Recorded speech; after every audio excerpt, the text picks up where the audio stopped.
कहने लगा कि मेरा इस संसार के अंदर कोई नहीं है, मैं आपकी चरण शरण के अंदर आया हूं।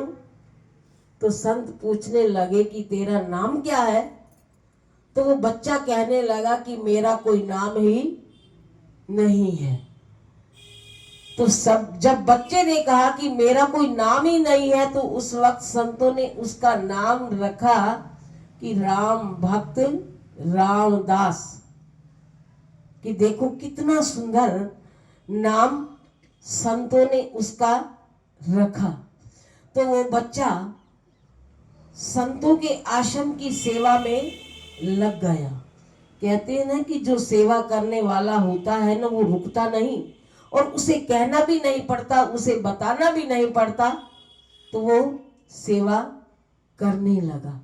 तो रोज सेवा करने लगा, करता रहा।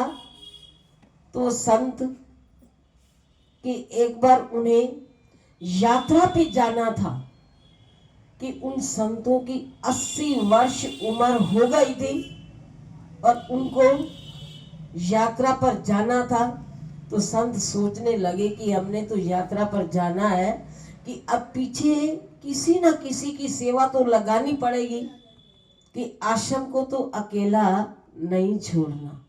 तो जो सारे बाकी संत जी के पास सेवादार रहते थे, तो वो सोचने लगे कि हम अगर आश्रम के अंदर रहेंगे तो हमें सेवा करनी पड़ेगी, पूरा आश्रम संभालना पड़ेगा। तो इससे अच्छा है कि हम संत जी के साथ ही चले जाएं। तो जब संत पूछने लगे कि सारे सेवादारों से, तो सेवादार क्या कहने लगे कि हम तो आपके साथ चलेंगे, हम भी आपके साथ चलेंगे। लेकिन जो रामदास था,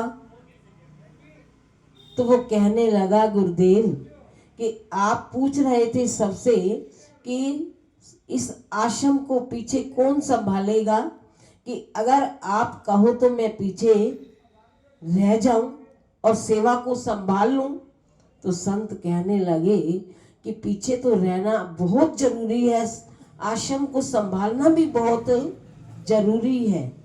तो जब संत जाने के लिए तैयार हुए, तो वो भोला भाला भक्त रामदास संतों से पूछने लगा कि मंदिर की सेवा तो मैं करूंगा, और उसी मंदिर के अंदर एक भगवान का मंदिर था और उसके अंदर स्वरूप लगे हुए थे, राम का, सीता का, लक्ष्मण का, हनुमान का।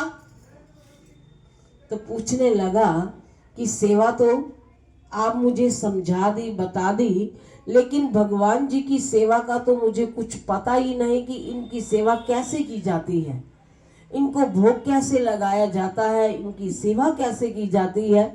तो सब कुछ पूछने लगा और संत समझाने लगे, बताने लगे कि सुबह उठकर नित्य कर्म करके, नहाकर धोकर भिक्षा मांग कर लाना और फिर भोजन बनाना और भगवान को भोग लगवाना, और उसके बाद आपने खाना।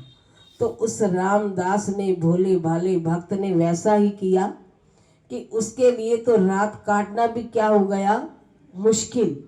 तो जब सेवा का पहला ही दिन था, तो सुबह उठा, अपना नित्य कर्म करके कहाँ चला गया, भिक्षा लेने के लिए।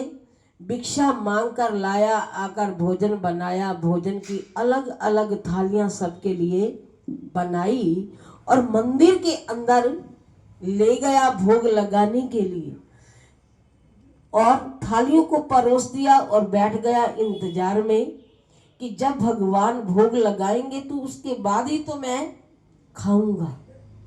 तो जब थोड़ी देर हो गई तो देखा तो भगवान ने तो कुछ नहीं खाया, कि सब भोग प्रसाद वैसे का वैसा पड़ा है।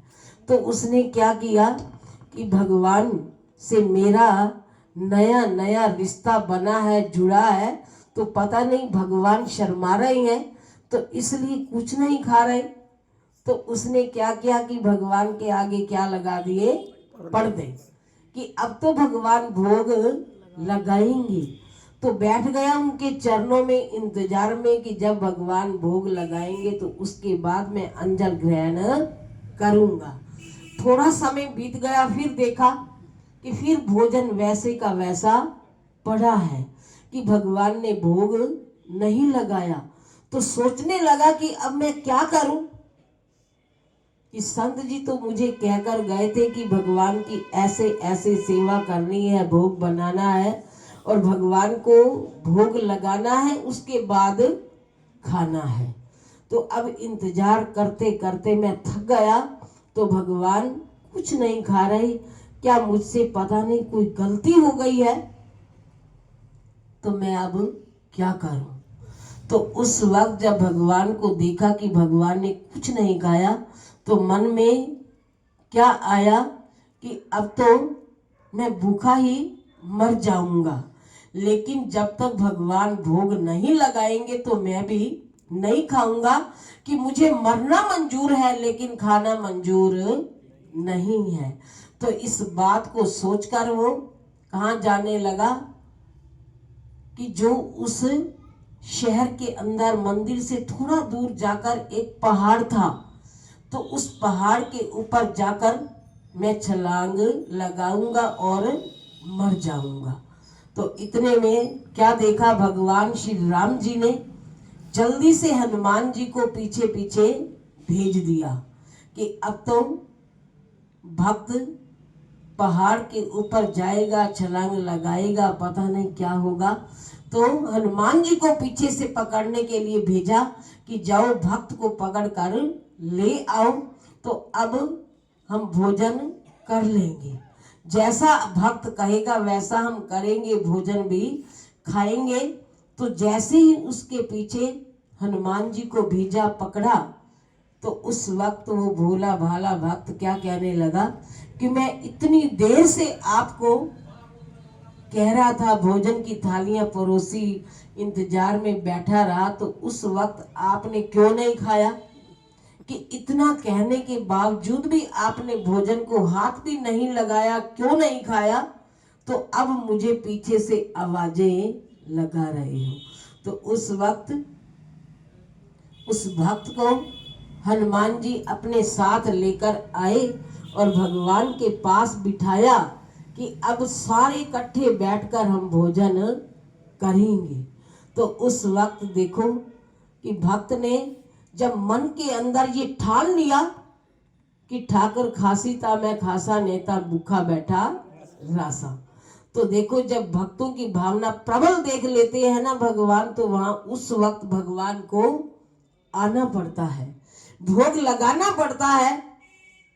तो अगर ऐसी आस्था, भावना, विश्वास हम भी गुरुदेव के पावन चरणों में रखकर चलेंगे, तो सतगुरुदेव हमारी भी सुनेंगे, हमारा भी आकर भोग लगाएंगे। कि वो तो अपने भावना, भक्तों की भावना को परख लेते हैं, देख लेते हैं कि भक्त की भावना सच्ची है, पक्की है, कच्ची है, सब कुछ जान रहे होते हैं। और उस वक्त भक्त को दर्शन और दीदार दिए, भोग लगाया और अपने भक्त को प्रसन्न किया।